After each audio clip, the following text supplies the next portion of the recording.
Electric current और alternating current, direct current and alternating current.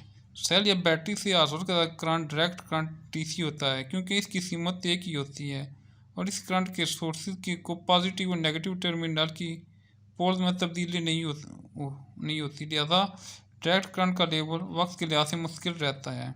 इसके बरअक्स ऐसा करंट जिसकी पोलरिटी वक्त के साथ मुताबिक मकाम में तब्दील हो रही थी अल्टरनेटिंग करंट एसी कहलाता है।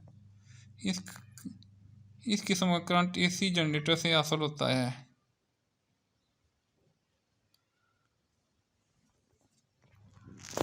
वोल्टेज या करंट की कीमतों में तब्दीली सोर्स की फ्रिक्वेंसी के मुताबिक होती है। पाकिस्तान में अल्टरनेटिव करंट 1 सेकंड में 50 दफ़ा ऑसिलेट करता है, यानी इसकी फ्रीक्वेंसी 50-60 है। अल्टरनेटिव करंट इलेक्ट्रिकल एनर्जी को मुंतकिल करने के लिए अमली तौर पर ज़्यादा कारगर होता है, इसलिए हमारे घरों में पावर कंपनियों की तरफ से सप्लाई करदा करंट डायरेक्ट करंट की बजाय अल्टरनेटिव करंट होता है। हमारे घरों में इलेक्ट्रिक पावर की तरसील 3 तरह के तारों से की जाती है। एक तार को अर्थ ई कहते हैं, इसमें करंट नहीं होता।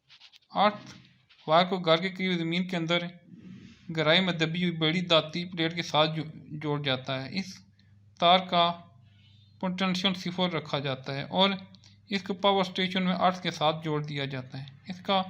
इसको न्यूट्रल वायर एन कहते हैं। ये तार करंट को वापसी का रास्ता फराहम करती है। तीसरी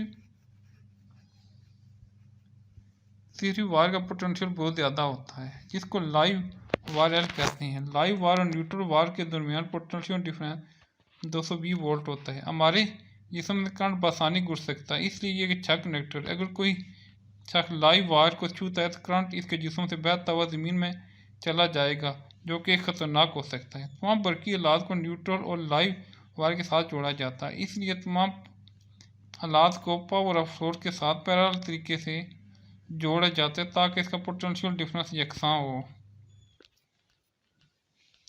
हाउस वायरिंग को सिस्टम की शक्ल 14.16 में दिखाया गया है। मेन से आने वाली तारों को घर में लगे हुए इलेक्ट्रिक मीटर के साथ जोड़ा जाता है। इलेक्ट्रिक मीटर से output man power distribution board को मुहैया की जाती है, यहाँ से घर के इलेक्ट्रिक सर्किट को फराहम की जाती है।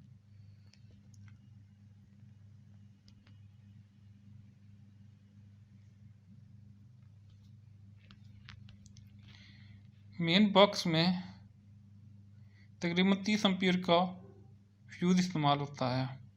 हर अप्लायंस के लिए लाइव वायरिंग से एक अलग कनेक्शन लिया जाता है। अप्लायंस का टर्मिनल एक अलग फ्यूज और स्विच के जरिए लाइव वायर के साथ जुड़ा होता है। किसी एक अप्लायंस का फ्यूज भी जल भी जाए तो बाकी अप्लायंस को मुतासर नहीं करता।